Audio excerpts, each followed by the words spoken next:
பக்தி யுகம் நேயர்களுக்கு இந்த முதற்கண் வணக்கம்.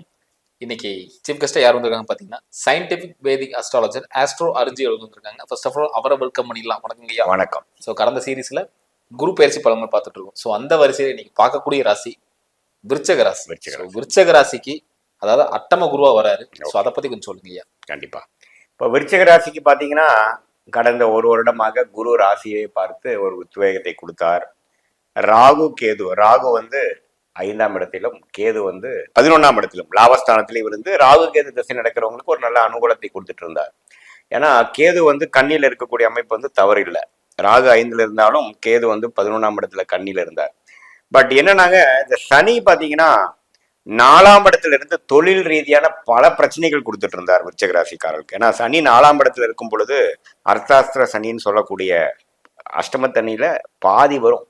அஷ்டமம்னா 8, 4ஆம் இடம் அர்த்தாஸ்திர சனின்னா 4. ஸோ 8ல் பாதி 4. ஸோ பாதி அளவுக்கு பிரச்சனை கொடுக்கக்கூடிய அமைப்பு வந்து இருந்து இப்போ விலகிறார், 5ஆம் இடத்துக்கு போறார். ஸோ தொழில்ல நிறைய பிரச்சனைகள், தொழில்ல வந்து நிறைய சீர்திருத்தங்கள், ஒன்று தொட்டோம்னா ஒன்று பிரச்சனை ஆகுது, ஒன்று சரி பண்ணோம்னா ஒன்னொன்று பிரச்சனை ஆகுதுங்கிற மாதிரி ஒரு மாதிரியான விரயங்களும் பிரச்சனைகளும் கொடுத்துட்டு இருந்த அமைப்பு மாறி இப்ப தொழில் கொஞ்சம் செட் ஆயிடுச்சு. தொழில் பிரச்சனையெல்லாம் கொஞ்சம் ஸ்டெபிலைஸ் பண்ணிட்டேன். குழந்தைகள் சார்ந்த விஷயங்கள், சொசைட்டில ஸ்டேட்டஸ், காதல், உறவு, அது மாதிரி விஷயத்துல எல்லாம் கொஞ்சம் ஃபோக்கஸ் கொடுக்க போறார். சனி 5ஆம் இடத்துக்கு வர்றது அப்படி கொடுக்கும். இப்ப தொழில் அமைப்பு வந்து சீராகுதுங்கிறது ரொம்ப நிம்மதி மறுப்பு வச்சு பெறக்கூடிய அமைப்பு விருச்சிக ராசிக்காரர்களுக்கு. தொழிலதிபர்களா இருந்தாலும் சரி, வியாபாரிகளா இருந்தாலும் சரி, எந்த ஒரு வர்த்தகத்தில் இருக்கக்கூடிய அமைப்பு வந்து தொழில் விஷயங்கள் கொஞ்சம் ஸ்டெபிலைஸ் ஆயிடுச்சுங்கிறது அமைப்பு வந்து ஒரு பொதுவான நல்ல பலனா நீங்க எடுத்துக்கலாம்.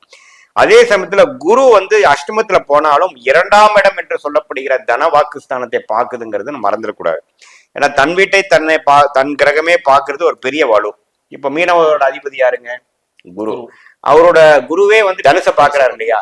தனுசு 2ஆம் இடமா இருந்து. சோ தனுசை பார்க்கக்கூடிய குரு தனுசை வலுப்படுத்தி விருச்சிக ராசிக்காரர்களுக்கு பணவரவை கொடுக்கிறார், வாக்கு பலித்தத்தை கொடுக்கிறார், சொல்ல வாக்கை காப்பாற்றக்கூடிய அமைப்பு கொடுக்கிறார், குடும்பத்துல ஒரு நிம்மதியை கொடுக்கிறார். சோ அஷ்டமத்துல போயிட்டாருன்னு பயப்பட வேண்டியதில்லை. 8ஆம் இடத்துக்கு போனாலும் பணவரவு, நீங்க எப்போ வாங்கி போட்ட சொத்து வந்து பல மடங்குல வித்து சில பிரச்சனைகள் சால்வ் பண்ணிப்பீங்க. பணவரவும் நல்லா இருக்கும். பூர்வீக சொத்து வரும், மனைவி மூலமா சொத்து வரும். ஏன்னா 8ஆம் இடங்கிறது என்னங்க? பிறர் சொத்து, ஸ்டாக் மார்க்கெட்ல வர்றது, போட்ட பணம், போட்ட இடம், இது வரைக்கும் முன்னாடி இன்வெஸ்ட் பண்ணது பல மடங்கா லாபத்தை பத்தி அந்த லாபத்தை கையில பெறக்கூடிய அமைப்பு. இது எல்லாமே வந்து 8ஆம் பாவம் அதிக திருட்பலத்தோட குருவோடு சம்பந்தப்பட்டிருக்கிறதுனாலையும் எந்த ஒரு பாவத்தும் இல்லாதனால நல்லாவே வந்து கடந்த 2 வருடமாக விருச்சிக ராசிக்காரர்கள் தொழில் அமைப்பு, கேஷ் ஃப்ளோல எல்லாத்துலயுமே சிக்கல், கடன் பிரச்சனைகள், எதுலையுமே ஒரு சீரா போக முடியல, பிரச்சனை மேல பிரச்சனைன்னு வாழ்ந்துட்டு இருந்தவங்களுக்கு எல்லாம் ஒரு விமோச்சனத்தை கொடுக்கக்கூடிய ஒரு அருமையான பயிற்சி தான் இந்த பயிற்சி. என்னன்னா 8ல குரு வராரு. இப்ப 8ல குரு வரும்போது நிறைய பேர் கேட்கற கேள்வி என்னன்னா, அதிர்ஷ்டம் அதிகரிக்குமா? அதாவது இப்ப லாட்டரியில பிரைஸ் கிடைக்குமா? லாட்டரியில வந்து நம்மளுக்கு வந்து பெரிய கோடீஸ்வர யோகம் வருமா அப்படிங்கிறாங்க. சோ அதுக்கான பதில் கண்டிப்பாங்க. இப்ப அந்த உங்கள் ஜாதகத்தில் அப்படி ஒரு அமைப்பு இருக்குமாயின், அதாவது ஜாதகத்தில் இல்லாத விஷயம் கோச்சாரம் கொடுத்துட முடியுமா? முடியாது. இப்போ உங்கள் ஜாதகத்துல ஒரு அமைப்பு இருக்குங்கிறப்போ கோச்சாரம் வந்து ஹெல்ப் பண்ணும். இதுவரை வராத அமைப்பு இப்ப வந்துடும். புரியுதுங்களா? உங்க ஜாதகத்துல வந்து 8ஆம் இடம் அதிக திருட்பலம் பெறும் பொழுது, அதிகமான ஒரு ஒளி கிடைக்கும் பொழுது, உங்களுக்கு வந்து அந்த அமைப்பு இருக்கும் பொழுது கண்டிப்பாக இந்த கோச்சாரத்துல குரு 8ஆம் இடத்துக்கு வரும் பொழுது கண்டிப்பாக சில பெனிஃபிட்ஸ், அதான் நான் முதலே சொன்ன மாதிரி பிறரோட பணம், ஷேர் மார்க்கெட் முதலீடு செய்தல அதிக லாபம், இது மாதிரி நல்ல பெனிஃபிட் வரும். அடுத்து பாத்தீங்கன்னா சனி பகவான் 5ஆம் இடத்துக்கு வராரு. அந்த பலன் கொஞ்சம் சொல்லுங்க. கண்டிப்பா 5ஆம் இடம், அதாவது சனி எந்த இடத்துக்கு வந்தாரோ அந்த இடத்துல ஆக்டிவேட் பண்ணுவார், சில விஷயத்தை செய்ய வைப்பார், அதுல சில பிரச்சனைகள் கொடுத்து நிவர்த்தி பண்ணுவார். அப்படிதான் நம்ம டெவலப் ஆகும். சனி 5ஆம் இடங்கிறது பூர்வ புண்ணியஸ்தானம், புத்திரஸ்தானம். ஸோ குழந்தைகளுக்காக மெனக்கிடுதல், குழந்தைகளுக்கு அதிக செலவு பண்ணுதல், அவங்க ஒரு வளர்ந்த குழந்தைகளாக வளர்ந்த நபர்களாக இருந்தாங்கன்னா அவங்களோட சில கருத்து வேறுபாடுகள், நம்ம சொல்ற விஷயத்த அவன் கேட்க மாட்டேங்கிறான் அப்படிங்கிற மாதிரி அமைப்புகள் கொடுக்கக்கூடிய அமைப்புகள் இருக்கு. பூர்வ புண்ணிய விஷயத்துல சில பிரச்சனைகள், சில விஷயங்கள் இருக்கு. காதல் வயப்படுறவங்க, காதல் இருக்கிறவங்களுக்கு மெயினா நம்ம ஒரு பிரேக்கப் ஆகுறது, அதனால ஸ்ட்ரெஸ் ஆகுறது. ஏன்னா 5ஆம் இடங்கிறது விருப்பஸ்தானம். 5ஆம் இடத்துல இருக்கக்கூடிய கிரகம் 7க்கு சம்மந்தப்படும் பொழுது காதல் கல்யாணம் நடக்கக்கூடிய அமைப்பு இருக்கு. 5ங்கிறது உங்களுக்கு பிடித்த விஷயம். ஸோ 5ல் வந்து சனி வரும்பொழுது உங்களுக்கு பிடித்த விஷயத்துக்காக மெனக்கெடுதல், அதனால எமோஷனலா போய் கொஞ்சம் கஷ்டப்படுறதல், தாடி விட்டு சுத்துறதெல்லாம் பாக்குறீங்க இல்லையா, அதெல்லாம் கொஞ்சம் வரக்கூடிய அமைப்புகள் இருக்கு. பட் இதெல்லாமே ஒரு ஒரு பாசிங் ஃபேஸ் தான். ஸோ சனி 5ஆம் இடத்துக்கு வர்றதுனால் குழந்தைகள் விஷயங்கள், காதல் விஷயங்கள், உறவுகள் விஷயங்கள், சொசைட்டி ஸ்டேட்டஸ் விஷயங்கள் எல்லாம் கொஞ்சம் சனி கை வைப்பார். அதெல்லாம் கொஞ்சம் தாண்டி அப்புறம் தான் வந்து ஒரு நல்ல அமைப்புக்கு வரக்கூடிய அமைப்பு இருக்கு. பட் குரு வந்து 8ஆம் இடத்துல போறதுனால பண விஷயத்துக்கு பிரச்சனை இல்லை. இது மாதிரி ஒரு பெருத்த லாபம் ஒரு இக்கட்டான சூழ்நிலை இருக்கிறவங்களுக்கு ஒரு திடீர்னு ஒரு கேஷ் ஃப்ளோ வந்து சால்வ் பண்ற மாதிரி விஷயங்கள்லாம் உண்டு. பட் ஒரு பிரச்சனைகள் சால்வ் ஆகுது, இன்னொரு சில பிரச்சனைகள், உறவுகள் பிரச்சனைகள், குழந்தைகள் பிரச்சனைகள் அடுத்தது ஓப்பன் அப் ஆகும். ஸோ அப்படித்தானே நம்ம ஒரு கதவை மூடி ஒரு கதவை திறக்கிறது தானே கடவுளோட இயல்பு. சூப்பருங்க. அடுத்து பாத்தீங்கன்னா ராகுவும் பாத்தீங்கன்னா 4ஆம் இடத்துல வராரு. அதோட பலன் சொல்லுங்க. கண்டிப்பா. இப்ப ராகு கேதுகள் எப்பவுமே 4, 10க்கு சம்மந்தப்படும் பொழுது வேலை தொழில அதிகமான முனைப்பு இருக்கும், வேலை செய்ய வேண்டி இருக்கும், அதிகமான உழைக்க வேண்டி இருக்கும். அதனால இதுல நல்ல விஷயம் என்னன்னா குரு 8ல வந்து ராகுவை பார்த்துடுறாரு. ஸோ ராகுவை பார்க்கக்கூடிய அந்த குரு வந்து ராகுவை திருட்பலத்தை கொடுத்து ராகு யோக ராகுவாக மாறி தொழில நல்ல முன்னேற்றம், அந்நிய சூழ்நிலையில ஜெயிக்கிறது, இம்போர்ட் எக்ஸ்போர்ட்ல பண்றது, வெளிமாநிலத்தோட தொடர்பு பண்றது. இப்ப நீங்க ஒரு சர்க்கிள்ல பிசினஸ் பண்ணிட்டு இருக்கீங்கன்னா அடுத்த சர்க்கிளுக்கு போய் கொஞ்சம் எக்ஸ்பேண்ட் பண்றது, வேலையில வந்து ஒரு இங்கிருந்து தமிழ்நாட்டில் ஒர்க் பண்றவங்க பெங்களூர், நொய்டா மாறுறது, அந்நிய சூழ்நிலைக்கு போறது, வெளிநாடு விசா, வெளிநாட்டுல போய் படிக்கணும்னு எதிர்பார்க்கறவங்களுக்கு வெளிநாடு கிடைச்சு போறது, அது மாதிரி விஷயங்கள்லாம் கண்டிப்பா கொடுக்கும். ஸோ அதனால ராகு 4, 10க்கு சம்மந்தப்படுறது பாத்தீங்கன்னா வேலை, தொழில், படிப்பு விஷயத்துல ஒரு நல்ல முன்னேற்றத்தை கொடுக்கும். குறிப்பா குரு பார்வை பெறுவதனால ஒரு அந்நிய சூழ்நிலையில போய் வெற்றி பெறக்கூடிய அமைப்புகள் உண்டு. இப்போ பொதுவாக விருச்சகத்துல என்னன்னா திருமணம் அப்படின்னு சொல்லும்போது நிறைய பேருக்கு இருக்க சந்தேகம் என்னன்னா இனி தடையாவே இருக்கு, தாமதமா இருக்கு, இனி அமையலைங்க. கண்டிப்பா. ஆமா, நீங்க சொல்றது புரியுதுங்க. 7ல குரு இருந்தாரு சார், என்ன சார் குருபலன் நாங்க கல்யாணமே நடக்கலையும்பாங்க.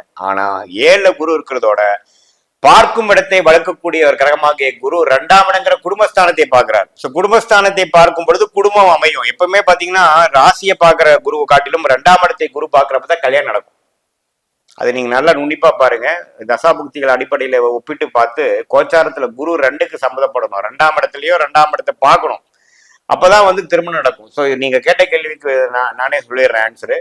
குரு 2ஆம் இடத்தை பார்க்கறதுனால இதுவரை திருமணம் நடக்கிறதா இல்லாதவங்களுக்கு திருமணம் நடக்கும், காதல் கல்யாணம் கைகூடும். இது எல்லாமே வந்து ஒரு சிரமமாயி, அது சனி 5ல இருக்கிறதுனால கொஞ்சம் சிரமமாயி ஃபேமிலியில கொஞ்சம் ஒத்துக்க மாட்டேங்கிறாங்க, அது மாதிரி சில பிரச்சனைகள் ஆகி கை கூடக்கூடிய அமைப்புகள் உண்டு. அதே மாதிரி சுபகாரியங்கள், திருமணம் சொல்லிட்டோம், அதே மாதிரி வீடு கட்டுறது, நிலம் வாங்குறது இந்த காலகட்டத்தில் அமையுங்களா? கண்டிப்பா. 4ஆம் இடத்துல ராகு கேது வந்துட்டார் இல்லைங்களா, ஆக்டிவேட் பண்ணிடுவார். 4ஆம் இடங்கிறது இம்மூவபிள் ப்ராப்பர்ட்டிஸ், வண்டி வாகனத்தை மாத்துறது, பழைய வண்டியை கொடுத்துட்டு புது வண்டி வாங்குறது, ஒரு டாப் அப் லோன் போய் வாங்குறது பாத்தீங்கன்னா அப்ப பார்த்து உங்களுக்கு கொடுப்பான். சார் உடனே உங்களுக்கு ஆஃபர் இருக்கு சார், நீங்க கிளிக் பண்ணீங்கன்னா போதும் சார், உங்களுக்கு அப்படியே வந்துடும். நம்ம பார்ப்போம் இந்த வண்டி நிறைய செலவு வச்சுட்டு தான் இருக்குது, நம்ம கொடுத்துட்டோம்னா ஆகுன்ட்டு ஒரு நியூ மாடல் அதெல்லாம் பண்ணக்கூடிய அமைப்பு. ஏன்னா 4ஆம் இடத்துல ராகு வரார், குரு பார்வை பெறுகிறார் இல்லையா, ஸோ அது கொடுக்கக்கூடியது. அதே மாதிரி வீடை வந்து ஒரு இடம் சம்மந்தப்பட்டது, வீடு சம்மந்தப்பட்டது புதுப்பிக்கிறது, அதில் கை வைக்கிறது, ஒரு ரூம் போடுறது, புதுசாக ஒன்று கட்டுறது, அது எல்லாம் 4ஆம் வீட்டு வேலைகள் ஆக்டிவேட் ஆகும். குறிப்பா ராகு கேது திசைகள் நடக்கக்கூடிய விருச்சிக ராசிக்காரர்களுக்கு ஹையர் ஸ்டடீஸ்க்காக அப்ராட் போறதுல இந்த காலகட்டத்தில் பாசிபிளா?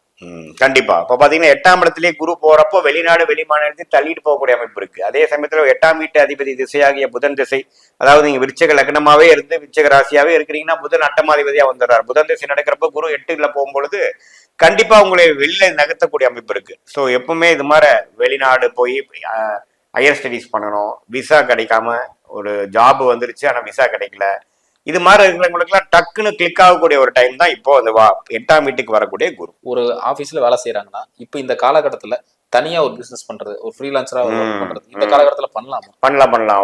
ஒர்க் ஃப்ரம் ஹோமா பண்றது, தனித்து இருக்கிறது, குறிப்பா இது மாதிரி அட்டமாதிபதி கொஞ்சம் அது மாதிரி தசைகளா வரவங்களுக்கு பாத்தீங்கன்னா ஒரு நல்ல உட்கார்ந்து இடத்துலயே சம்பாதிக்கக்கூடிய அமைப்பு, காசு போட்டு காசு சம்பாதிக்கிற அமைப்பு, ஷேர் மார்க்கெட்ல அதிகம் இன்வால்வ் ஆகிறது, ஃபாரெக்ஸ் பண்றது, எம்எல்எம் மெத்தட்ல போகிறது, இது எல்லாமே 8ஆம் வீட்டில் இருக்கக்கூடிய கிரகம் ஆகிய குரு உங்களுக்கு அது கொடுப்பார்.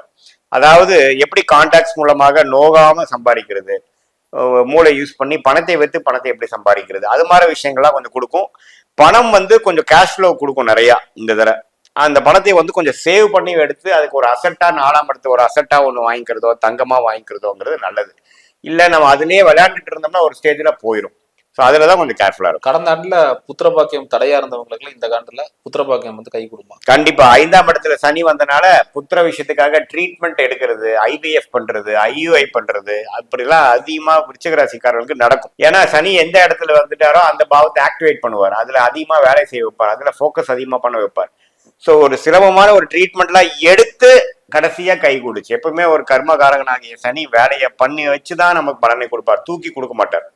ஸோ அது கண்டிப்பாக அதுல சில ஃபோக்கஸ் பண்ணி ஒரு காலகட்ட டிலேக்கு அப்புறம் உங்களுக்கு அந்த புத்திர விஷயங்களும் கை கொடுக்கும். அதே மாதிரி பூர்வீக சொத்து நீ வருது சேரல, அது கேஸ் போயிட்டு இருக்கு, அதெல்லாம் இந்த டைம்ல பாசிட்டிவா முடியுமா? இந்த டைம்ல பாத்தீங்கன்னா அது மாதிரி அமைப்பு சொல்ல முடியாது. ஏன்னா 6ஆம் இடத்துக்கு வரும்பொழுதுதான் வம்பு வழக்குகள்லாம் முடியும்னு சொல்ல முடியும். இப்போ அப்படி இல்லை. பட் அதுக்கு வேணுங்கிற சில முயற்சிகள் எடுப்போம் நம்ம. ஏன்னா 4ஆம் இடத்துக்கு ராகு வரனால அதுல போய் கொஞ்சம் பாக்குறது, அது இது வரைக்கும் நகர்த்த முடியாத விஷயத்தை செய்யலாம். பட் உடனடியாக ரிசல்ட் கிடைக்குங்கிறது இந்த ஒரு வருஷத்துல நம்ம சொல்ல முடியாது. ரொம்ப ரொம்ப நன்றிங்கய்யா. அடுத்தடுத்த காணொலி சந்திக்கலாம் ஐயா. நன்றி நன்றி. நேரில் இந்த வீடியோ உங்களுக்கு பிடிச்சிருந்தா மறக்காம லைக் பண்ணுங்க, ஃப்ரெண்ட் அண்ட் ஃபேமிலிக்கு ஷேர் பண்ணி விடுங்க. இதே மாதிரி இன்னொரு காணொலி சந்திக்கும் வரை உங்களை விடைபெறுவது உங்கள் மணிகண்டன் பிரபாகரன். நன்றி, வணக்கம்.